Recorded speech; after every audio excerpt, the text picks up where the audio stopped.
Well, the retail sector's struggling this year in Australia. A string of stores have collapsed and the industry has posted its worst figures in 20 years. The tough times are being blamed on lots of things, especially the rise of online shopping.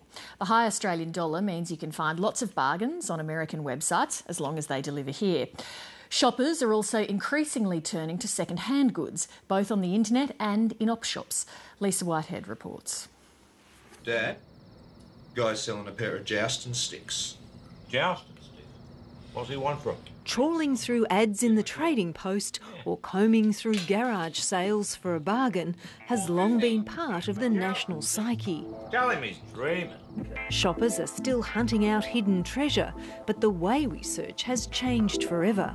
Now the emergence of online selling platforms such as eBay and Gumtree have completely revolutionised the way we sell our second-hand goods and how we buy them. There's certainly, there's no taboo. I mean, second-hand does not mean second-rate.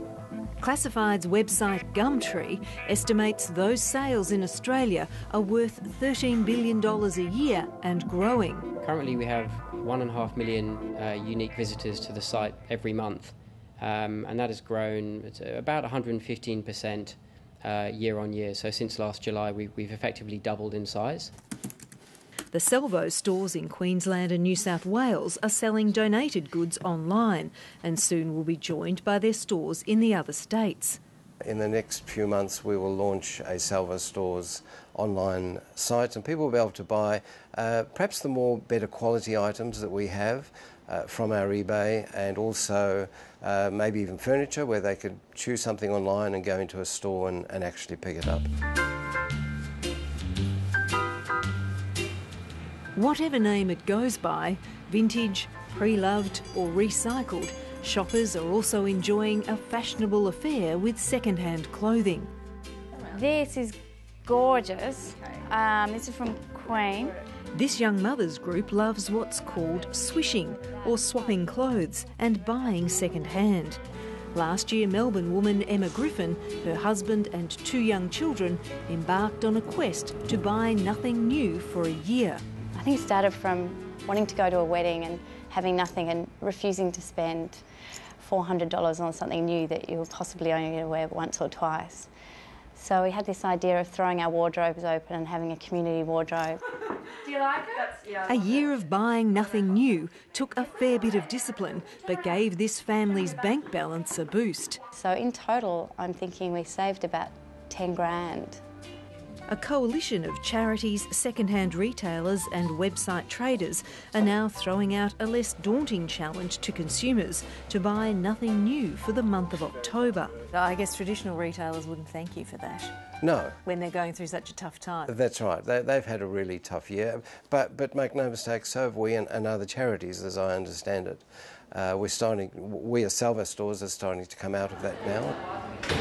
The ambassador for the Buy Nothing New campaign, former CEO of Greenpeace and author Paul Gilding, says the growth in the second-hand economy is partly being driven by consumers reassessing the throwaway attitude to stuff. There is a fundamental, profound trend here, which is that we can't afford to have an economy built on the idea of pointless consumption, because there is going to be 9 billion consumers behaving like that, and the planet can't tolerate that.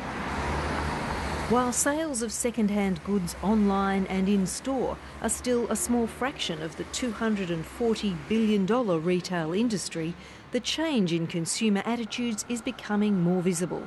In upmarket shopping strips, charity stores are now jostling for attention with the big names in fashion retailing. Red Cross has opened its upmarket Red Thread stores in blue-chip retail locations like Melbourne's Camberwell and Oxford Street in Sydney's Paddington. Just because we're a not-for-profit, it doesn't mean we have to run smelly op shops. You know, there's certainly room in the market for a beautiful, clean environment where you can come and purchase recycled clothing and support a charity. Victoria's Brotherhood of St Lawrence was one of the first not-for-profit groups to launch itself into the mainstream retail market. It launched its vintage hunter-gatherer brand 10 years ago.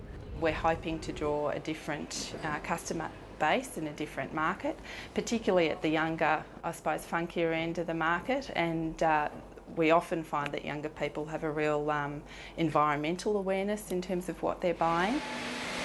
Like other charities, the Salvation Army still has a network of traditional warehouse-style stores in the suburbs selling a wide range of second-hand goods.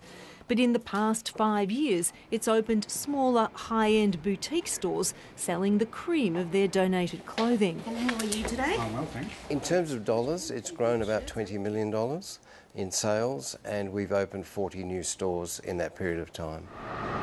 The southern region of the Salvation Army plans to open 8 to 12 new retail stores a year, and the entire second-hand goods sector is displaying the same potential for growth.